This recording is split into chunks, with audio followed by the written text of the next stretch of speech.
नमस्कार, स्वागत है आपका इस कार्यक्रम में। कर्नाटक में कांग्रेस की उलझन धीरे-धीरे साफ हो रही है। कल सिद्धरामैया और डीके शिव कुमार के साथ में ब्रेकफास्ट की भी मुलाकात होगी और उसके बाद ये माना जा रहा है कि दोनों प्रेस कॉन्फ्रेंस या फिर मीडिया को संबोधित करेंगे और शनिवार को नए सरकार की यानी कि डीके शिव कुमार नए मुख्यमंत्री के रूप में शपथ ले सकते हैं। लेकिन सरकार के इस बदलाव में सिद्धरामैया की किन शर्तों को कांग्रेस मानेगी? क्या उनके बेटे की एक तरह से राजनीति में और अगली सीढ़ियां वो चढ़ेंगे? क्या सिद्धरामैया राज्यसभा आएंगे और क्या फार्मूला होगा?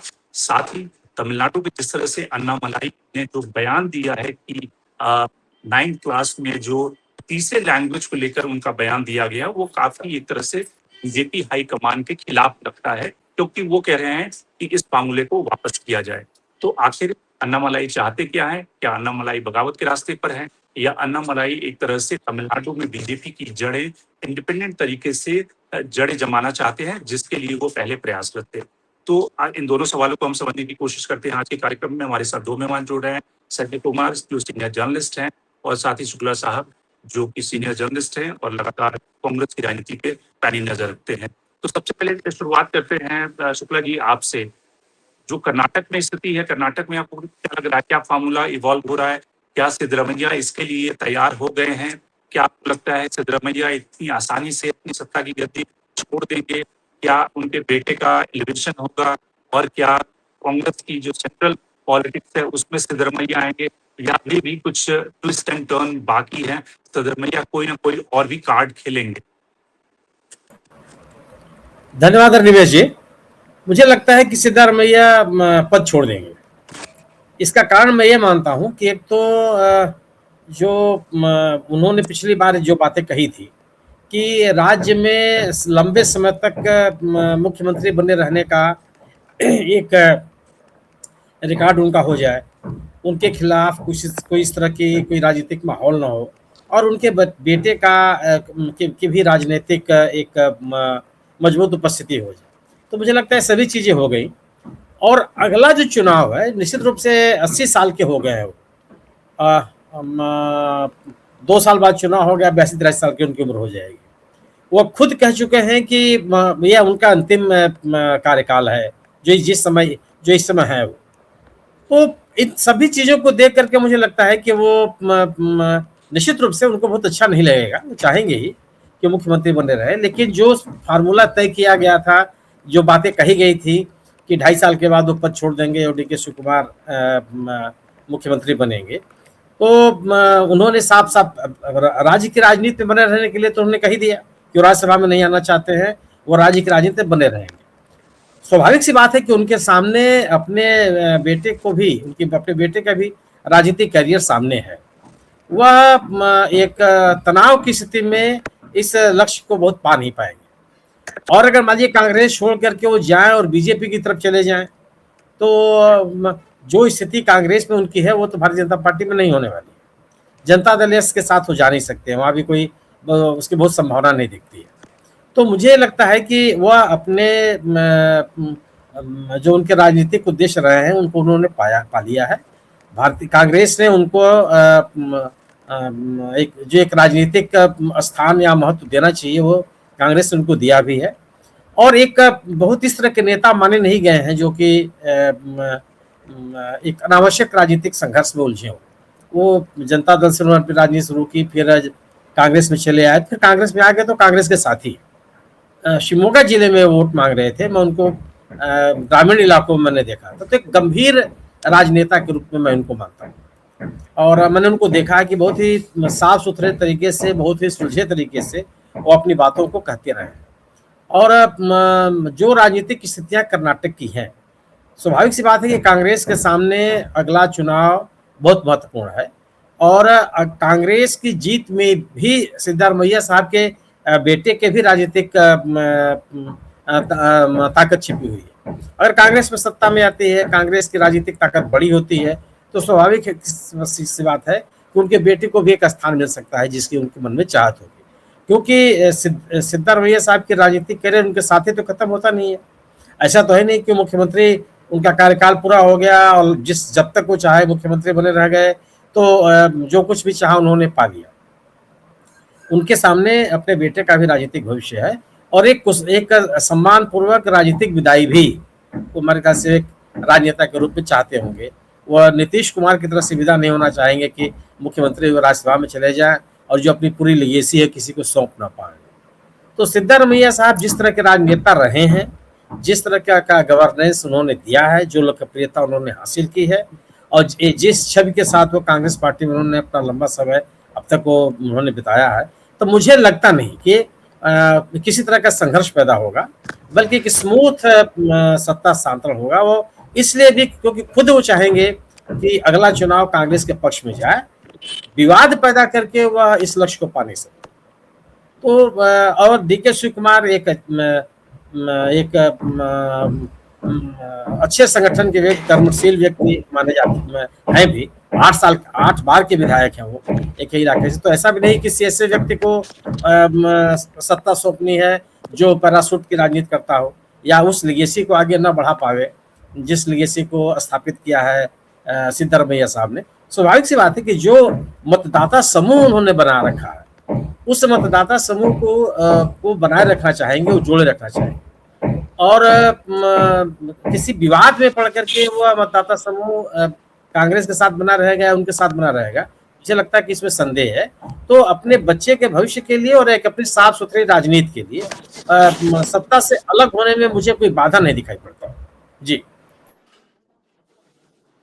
संजय, जो लोग ये कह रहे हैं कि रमेश जारकिहोली को वो प्रदेश अध्यक्ष बनाना चाहते हैं, साथ ही ये भी खबरें आई कि ओबीसी कमीशन की जो रिपोर्ट है उसको वो लागू करेंगे, उसकी अंतिम बैठक लेंगे और उसके बाद जाते जाते वो कहीं ओबीसी पॉलिटिक्स का जो मास्टर स्ट्रोक है वो लगा के जाएंगे ताकि कांग्रेस के लिए दिक्कत हो जाए। आपको लगता है ये सब चीजें आने वाले दिनों में होंगी या फिर सिद्धरमैया आसानी से गद्दी छोड़कर एक जिसको कहते हैं कि उन्होंने अपनी पारी खेल ली, 3 साल उन्होंने पावर एंजॉय कर लिया, अब जो मौका है वो ट्रांजिशन के लिए नए युवा लीडरशिप को सत्ता देकर चले जाएंगे। वैसे पॉलिटिक्स में इतना कोई त्याग करता नहीं है, जिसको एक बार गद्दी मिल जाती है वो गद्दी से चिपका रहता है। लेकिन ये भी बात सही है कि दोनों बार राहुल गांधी के दबाव के कारण सिद्धरमैया को वहां पे मुख्यमंत्री बनाया गया। राहुल गांधी की पसंद थी सिद्धरमैया, इसलिए दोनों टर्म में सिद्धरमैया मुख्यमंत्री रहे। जी देखिए, जहाँ तक सिद्धरमैया की बात है, सिद्धरमैया रेबल स्वभाव के नहीं रहे हैं। वो एक सीनियर और सुलझे हुए लीडर हैं और मुझे नहीं लगता कि वो ऐसी राजनीति करेंगे जिससे कांग्रेस लीडरशिप के लिए और कांग्रेस के लिए कर्नाटक में जो राह है मुश्किल हो जाए। ये मुझे नहीं लगता वो ऐसी राजनीति करेंगे और कांग्रेस लीडरशिप ने उनको काफ़ी वक्त दिया, काफ़ी 2 बार चीफ मिनिस्टर बने कांग्रेस के अंदर और कांग्रेस के चीफ मिनिस्टर बने और कांग्रेस ने काफ़ी उनको तवज्जो दी। ओबीसी के काफ़ी कद्दावर नेता हैं कांग्रेस के। जो 4 स्टेट्स में शासक हैं उसमें एक यही ओबीसी लीडर हैं, तो उनकी एक अपनी ताकत है और कांग्रेस उनकी ताकत को समझती है और कांग्रेस के लिए एक ओबीसी एक बहुत बड़ा वोट बैंक है कर्नाटक में, वहाँ पे जो कि कांग्रेस को हमेशा काम देता आ रहा है और इसमें मेरे ख्याल से सिद्धरमैया को कॉन्फिडेंस में लेके जो भी चीज़ कांग्रेस लीडरशिप कर रही है वो कॉन्फिडेंस में लेकर ही कर रही है, ना कि उनको साइडलाइन करके चाहे उनके विशेष को दरकिनार करके। एक मेरे ख्याल से जो सोच है कांग्रेस लीडरशिप की, सेंट्रल लीडरशिप की, कि जो एक आने अब राज्य को तैयार करना है आने वाले इलेक्शंस के लिए। कांग्रेस अब अपने को देख रही है कि जो बाय 2029 कांग्रेस उस पोजीशन में होगी कि वो सेंट्रल लीडरशिप इस देश की संभाल सके। अपने को कांग्रेस उस रोल में इवॉल्व करना चाहती है, इसीलिए कर्नाटक जैसे इम्पोर्टेंट स्टेट में चाह रही है कांग्रेस लीडरशिप की जो वहाँ पे जो बिकरिंग्स है, जो कंफ्यूजन है अबाउट लीडरशिप, वो ख़त्म हो और नए सिरे से एक लीडरशिप, एक नया लीडरशिप वहाँ तैयार किया जाए जो फ्यूचर के लिए कांग्रेस को मददगार हो। तो कांग्रेस आगे की सोच रही है और मेरे ख्याल से सिद्धरमैया के जो विशेष होंगे, जो उनका उनका अपना बेटा का भी राजनीतिक कैरियर, सब चीज़ को कांग्रेस ध्यान में रखकर काम कर रही है और करेगी। क्योंकि आप देखिए सिद्धारमैया का इक्वेशन कांग्रेस लीडरशिप से बहुत अच्छा है, जितना डॉक्टर शिव कुमार का है उतना ही सिद्धारमैया का भी। सिद्धारमैया कभी भी ऐसे नहीं जाने जाते कि जो वो राहुल गांधी चाहे सोनिया गांधी चाहे खरगे साहब इनसे इनकी बनती नहीं हो। एक एक इक्वेशन सही है, तो उसी इक्वेशन में अभी तक जो बातचीत हुई है और जिसे जो लग रहा है कि सारे संकेत जो मिल रहे हैं कि कल ब्रेकफास्ट मीटिंग है उनके लेजिस्लेटर के साथ, उसके बाद वो रिजाइन करेंगे या फिर आने वाले जो नए मुख्यमंत्री का रास्ता वो प्रशस्त करेंगे। तो एक नई सोच से कांग्रेस कोशिश कर रही है कि जो पुरानी गलतियों को ना दोहराया जाए, राजस्थान और मध्य प्रदेश रिपीट ना हो। कर्नाटक में चूंकि दक्षिण भारत अभी कांग्रेस के लिए काफ़ी स्ट्रॉन्ग एरिया है जो नॉर्थ अभी नहीं है, और कांग्रेस इस इलाके को दक्षिण भारत को अपने हाथ से जाने देना नहीं चाहती है, वहाँ पे अपना होल्ड काफ़ी स्ट्रॉन्ग बनाना चाहती है। इसीलिए एक कांग्रेस इस पे काम कर रही है और मुझे नहीं लगता कि जो कोई उसमें ऐसा रोड़ा अटकाएंगे ये सिद्धारमैया और कांग्रेस के लिए कोई दिक्कतें होंगी। एक स्मूथ ट्रांजिशन क्या आप देखिए, उनका पावर छोड़ना कोई आसान काम नहीं होता, लेकिन he is advance stage 80 years old. I am sure Congress leadership ने भी उनको बताया होगा, प्लस उनको रिवॉर्ड भी किया जा रहा है, राज्यसभा में भी उनको लाया जा रहा है जैसी जैसी खबरें हैं, प्लस उनको सेंट्रल रोल भी मिलेगा। तो एक है, हो सकता है कि यू नेवर नो कि जो नेक्स्ट कांग्रेस प्रेसिडेंट ओबीसी का प्रेसिडेंट हो, सिद्धारमैया हो, ये भी हो सकता है। तो एक रोल उनको ऑफर किया गया हो जो सिद्धारमैया मान जाए। तो मेरे ख्याल से ये कांग्रेस के लिए, कांग्रेस एक फ्यूचरिस्टिक जो पोजीशन है उसको ध्यान में रखते हुए ये सब काम कर रही है, और अभी तक तो कोई ऐसे संकेत नहीं है कि जो वहाँ पे स्मूथ ट्रांजिशन में कोई दिक्कत आने वाली है। सुनील जी, सवाल ये है कि आपको लगता है कि जो संजय ये बात कह रहे हैं कि वो सिद्धरमैया के साथ में हो सकती है, लेकिन अगर डीके शिव कुमार की कैलकुलेशन को देखें कि वोकलिंगा समुदाय की तकरीबन आबादी 11-12% है और कुमार स्वामी भी उसके नेता है, वैसी स्थिति में आपको लगता है कि अगले चुनाव में कांग्रेस का जो कास्ट अलायंस है, अगर डीके शिव कुमार के साथ जाते हैं तो वो सिद्धरमैया के जैसा ही मजबूत रहेगा?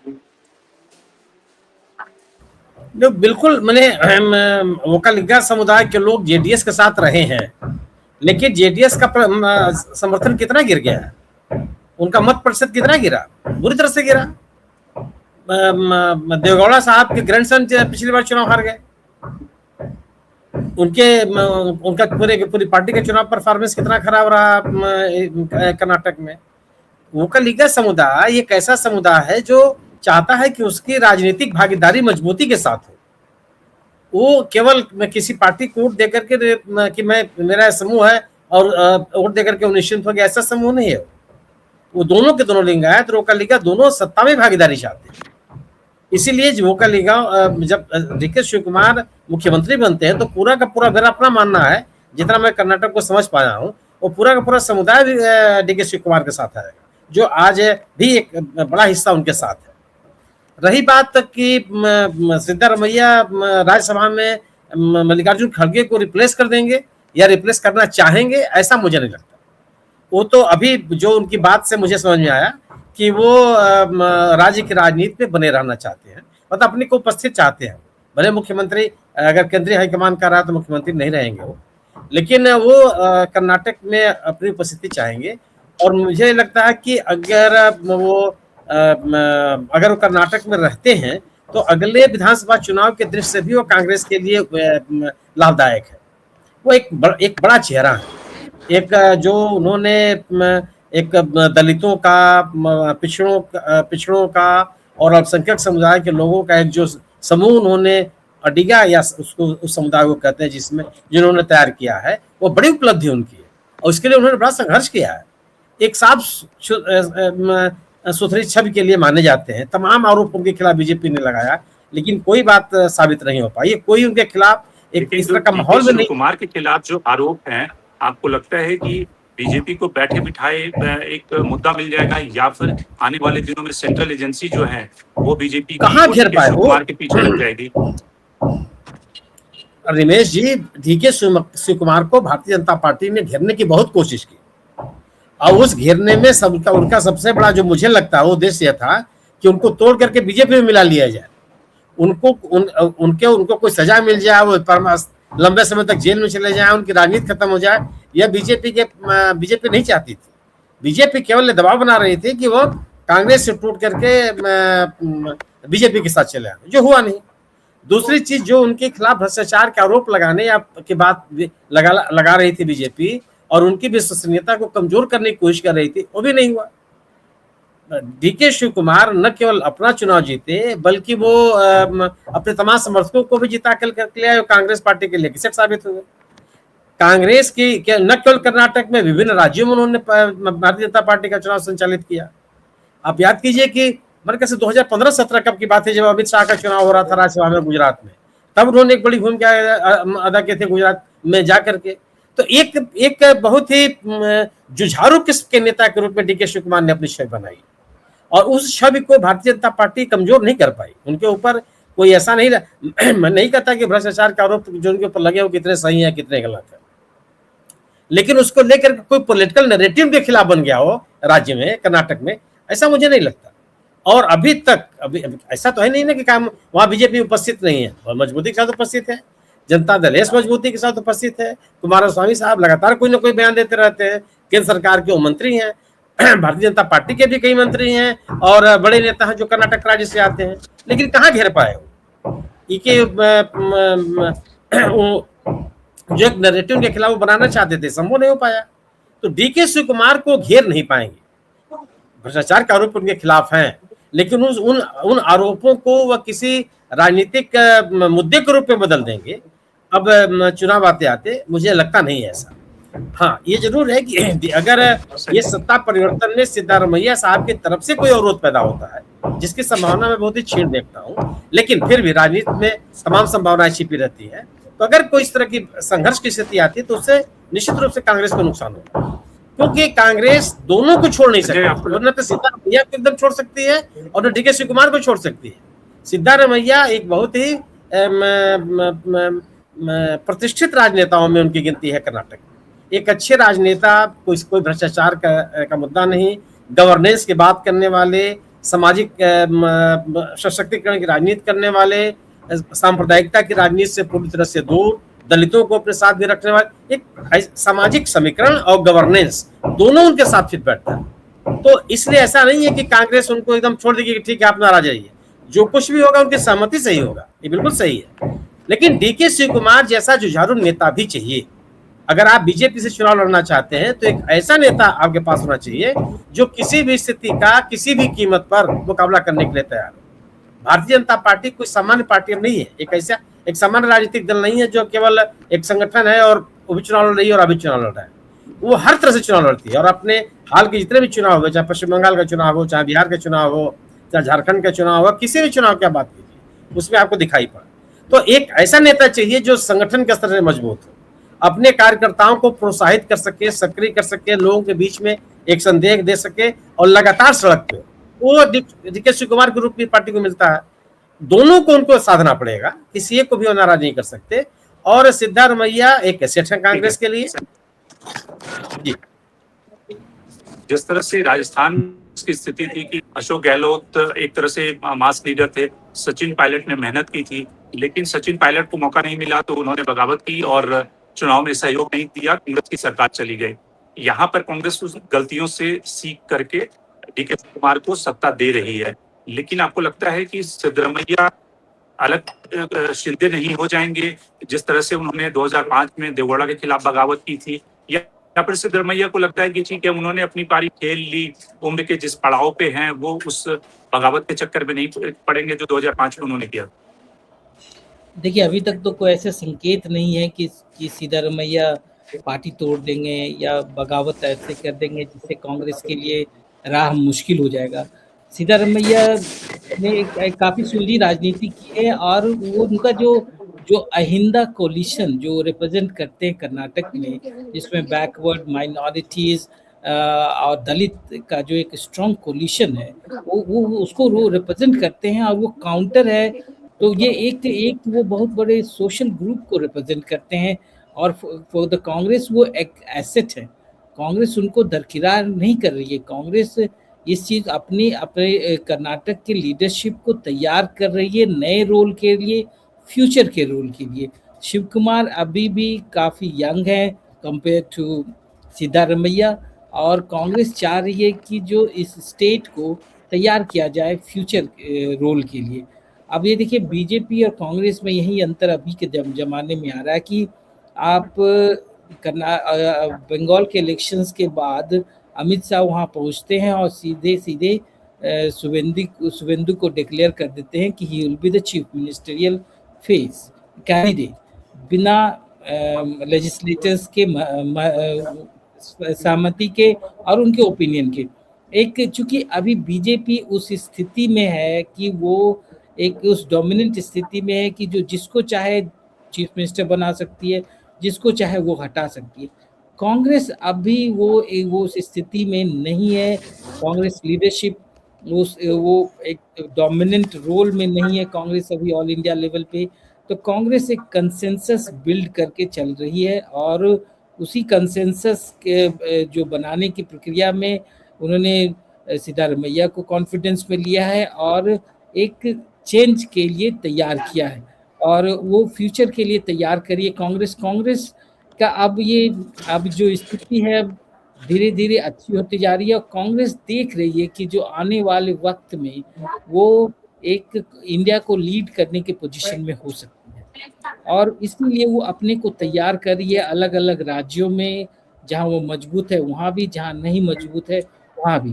तो कांग्रेस अपने को एक नए रोल में सब जगह देखना चाहती है और वो तैयार कर रही है लीडरशिप को। तो मैं कर्नाटक में जो चेंजेज हैं वो उसी डायरेक्शन में देख रहा हूँ कि कांग्रेस फ्यूचर के लिए तैयार कर रही है अपने को। और अगर अभी 1.5-2 साल पहले इलेक्शन से अगर लीडरशिप चेंज हो जाता है तो कांग्रेस के लिए एक नया फेस होगा वहाँ पे कर्नाटक में काम करने का इनको सफिशिएंट टाइम मिलेगा और उसके बाद ये स्थिति हो सकती है कि कांग्रेस दोबारा सत्ता में वापस आ जाए कर्नाटक में। तो कांग्रेस इस हिसाब से चीज़ों को लेकर चल रही है और मेरे ख्याल से सिद्धारमैया कोई ऐसा डिसरप्टिव रोल नहीं प्ले करेंगे और कांग्रेस ने टाइम रहते हुए ये एक्ट किया है, ये कोशिश की है कि वहाँ पे जो कंफ्यूजन है उसको दूर किया जाए और वहाँ पे एक ऐसा नॉर्मलसी लाया जाए। तो मैं एक तैयारी है, एक कोशिश है और एक नया एक्सपेरिमेंट है कांग्रेस के द्वारा इस स्टेट में। तो मेरे ख्याल से अब वक्त ही बताएगा कहाँ तक सक्सेसफुल हुए हैं। कांग्रेस अपनी गलतियों को भी, जो पिछली गलतियां जो मध्य प्रदेश और राजस्थान में हुई, उससे भी सीख लेते हुए काम कर रही है।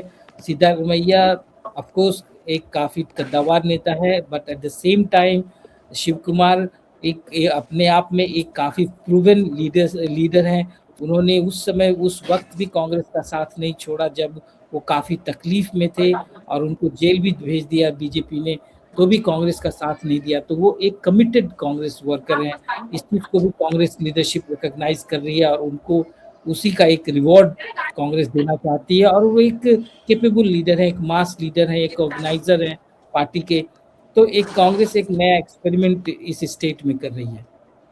बिल्कुल सुनील जी, जो अन्नामलाई का जो स्टेटमेंट है उसको किस तरह से देखा जाए? अन्नामलाई जो सेंटर ने अभी हाल फिलहाल में 9 के लिए और तीसरी बात कही है, उस पर तो वो सेंटर की आलोचना कर रहे हैं। वो कह रहे हैं कि इसको रोल किया जाना चाहिए, यानी कि जो स्टालिन की भाषा थी वही भाषा एक तरह से अन्नामलाई इस्तेमाल कर रहे हैं। आपको लगता है कि अन्नामलाई को लगता है कि जो एआईडीएमके के साथ में जो समझौता हुआ था वो तो एक तरह से कोई कामयाब नहीं हुआ, उसका नतीजा सबने देख लिया। अब जरूरत है कि विजय के खिलाफ एक फ्रंट खड़ा करने की। शायद इस दिशा में अन्नामलाई का स्टेटमेंट देखा जाना चाहिए।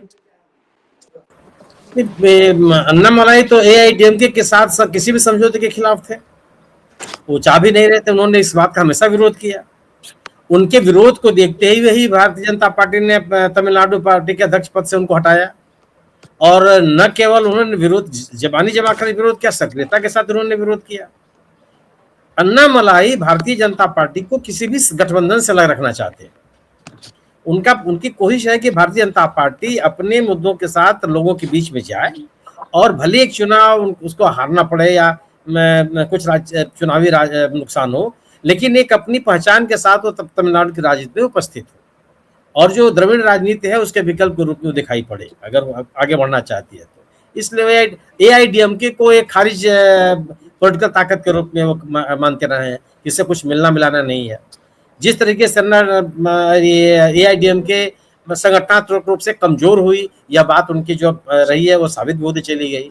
तो वो AIDMK के साथ कभी भी नहीं जाना चाहते हैं और अभी भी जिस मुद्दों को लेकर के बीजेपी आगे बढ़ रही है तमिलनाडु में, उससे भी काफी हद तक वो सहमत है। और इसीलिए देखिए कि पिछले चुनाव में भी उनकी बहुत उल्लेखनीय भूमिका उनकी नहीं थी। और और ये भी सही है कि जिन बातों को भारतीय जनता पार्टी के लिए कहते रहे वो बात सामने भी आ रही है। तो या तो दो ही चीजें है ना, या तो आप द्रविड़ राजनीति कर जो हो रही है उस राजनीति के साथ जाइए, चाहे उसके विकल्प के रूप में सामने आइए। तीसरी कोई राजनीति तो हो नहीं सकती।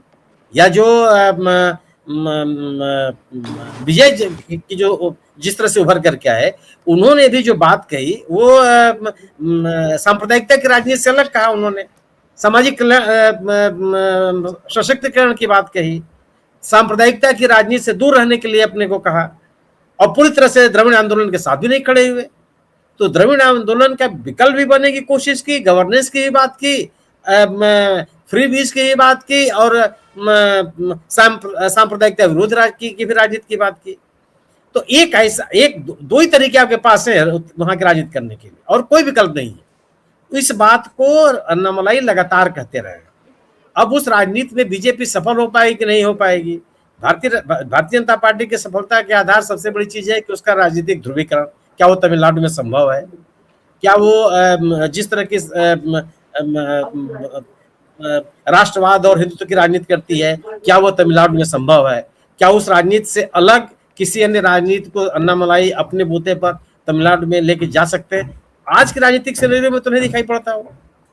विजय की सफलता के पीछे उनकी गैर द्रविड़ राजनीति के साथ साथ उनकी अपनी छवि भी है, खुद की एक अपनी पहचान है, खुद का एक उनका बड़ा समर्थक वर्ग है। उतना बड़ा समर्थक वर्ग अन्नामलाई के साथ अब कहीं नहीं दिखाई पड़ता। बैठे विजय के साथ तो हर जिले में, हर गांव में, हर इलाके में उनके समर्थक मिल गए जो उनके एक अभिनेता की पृष्ठभूमि, वह तो अन्नामलाई के साथ नहीं है। लेकिन अन्नामलाई की इस बात में जरूर दम है कि आप अगर द्रविड़ राजनीति के पार्टियों के साथ जाना चाहेंगे तो फिर आपकी गैर द्रविड़ राजनीति की छवि नहीं बन सकती। फिर आप उस राजनीति पे आस्था न रखने वाले लोग आपकी तरफ आकर्षित नहीं होंगे।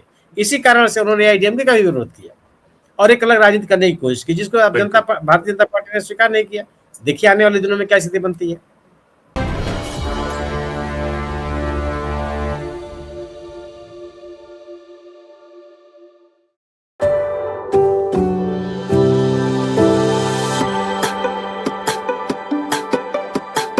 Every book has a journey, and every author has an untold story. Behind every powerful book lies curiosity, courage, and countless conversations. Discover them all on Books and Banter, a Dialogus Digital original series.